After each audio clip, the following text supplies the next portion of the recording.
I started learning languages a long time ago. You may have heard of the Tower of Babel. It was just after that whole thing happened. And then there was a problem of a lot of different languages, and I thought, well, I could start learning some. Back in those days, flashcards were little pieces of cardboard that had a word in your foreign language on one side and a word in your native language on the other side. And now we have different kinds of flashcards, but I don't use them. And I want to tell you why. Let's talk about it.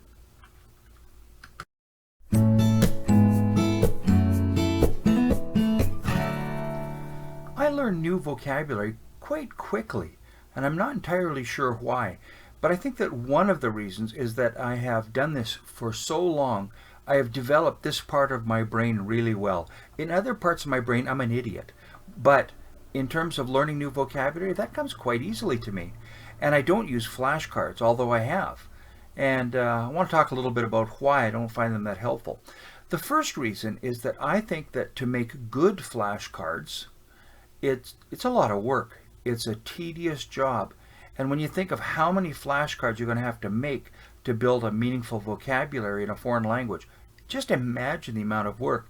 And then calculate how many minutes does it take to make a single flashcard. And then multiply that over your target language vocabulary. How many words do you want? I always say that I want 10,000 words in each of my target languages because that's a good, meaningful level. It also is a level of a rough approximation of the vocabulary of a university student entering university, a young person. And so that's my target. And in many of my languages, I'm nowhere near there, but I think that's good. But imagine making 10,000 flashcards, electronic cards or paper cards. Wow, what a job. Just too tedious for me. I can't be bothered. I think also that flashcards by themselves, when they are not connected to other parts of the language and they have no context, it's kind of like having a bunch of scattered parts of a car. One of my goals in life is to own a Bugatti Veyron Supersport. I actually have an ice cream cone's chance in hell of that ever happening. But if somebody said, look, hey, I got you a Bugatti Veyron Supersport, and it's in boxes all over your yard, that's not going to work for me. And vocabulary that is just a bunch of loose pieces scattered around is not very helpful. I need to see them in some kind of a context. I remember them better. I understand them better if I see them in context. I find that other options other than flashcards work better for me. One of my favorites is something called the gold list method. And you can Google that and find some information, but perhaps I'll make a video and talk about it. I found that really, really helpful. I've done that a fair bit, and I think that for me that works better than flashcards. I also like learning vocabulary in readers. I like graded readers where they start off real simple, if that's my proficiency level, and they get a little tougher. One of my favorite bunch of readers is done by Ollie Richards, and if you look on Amazon, you'll find a whole bunch of his readers at different levels in just a whole bunch of languages. I think they're really great. I like the way that they're laid out, and I think that he really understands proficiency levels because he's studied languages a lot and he's taught a bunch. And those are great. That's a great way to find vocabulary in context and to read. They're actually good stories. They're fun to read. I really enjoy them. So Ollie Richards' books, Ollie, O-L-L-Y, and last name Richards, I think you can probably spell that. Another way to pick up words in the context of other languages, in the context of other sentences and language structures, is a program by Stephen Kaufman. And anybody who's interested in languages has probably found Steve Kaufman on YouTube, and he has a program called Link. It's spelled L-I-N-G-Q, and you want to check that out. His system is really interesting. It is you get stories or pieces of text, and as you read through them, you tag the words that you see in context as words that you don't know at all, or that you know a little bit, or that you have some idea, and you rate them in terms of how well you know them. And your goal is to be able to change the text that you're reading from a whole bunch of stuff that you don't know into a bunch of stuff that you do. And I think that's a really sensible system.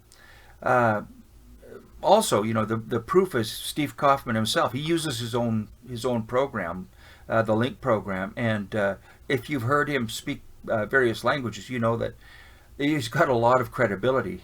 So LINGQ for Link. I also tend to read a lot on my Kindle, the reader, the electronic reader from Amazon. What I like about the Kindle is I only have to charge it every few weeks, sometimes less. The one that I have is not backlit. It's an older one, and there's some reasons why I really like it, because it's not backlit, and so the battery life on it is fantastic, and it's very portable. And I've got hundreds and hundreds of books on my Kindle. So carrying one little device, I can read all kinds of stuff, and I can read Ollie Richards' books on my Kindle because they are available in that format from Amazon. I also think that one of my favorite ways to pick up new words is in the context of conversation. I can actually remember when I'm using a word, I can remember where I learned that word and who said it to me and what it meant. I can tell you where I was and who I was talking to and what we were talking about and what the word was in the sentence. My brain just works that way. When words are found in context, they're much easier to incorporate into your own vocabulary, and they're easier to learn. Certainly easier than flashcards, in my opinion.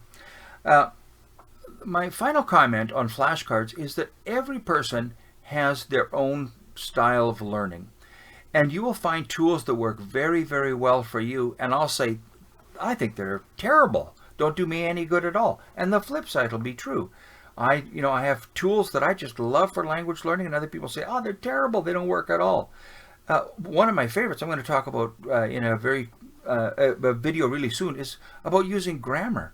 People say things like, you don't need to study grammar or anything. I love using grammar. I find it opens up a language for me rather quickly. I know how to attack this thing. I get some idea of how the patterns work. But anyhow, I'll talk about that in another video. But everyone has their own style of learning, and you'll find yours. Try out some different things. Certainly try out Link. There's a real good book on flashcards. If you want to get the best book possible, there's a book called Fluent Forever by a guy named Gabriel Weiner, W-Y-N-E-R, if I remember correctly. And this book, even if you're not interested in flashcards, which a lot of the book is about, you will learn some stuff from that book. It's a really well done book. He has some real insights because, again, the best language teachers are the ones who have been language learners first. That's also why you can always trust a language teacher who has gray hair. Talk to you again soon.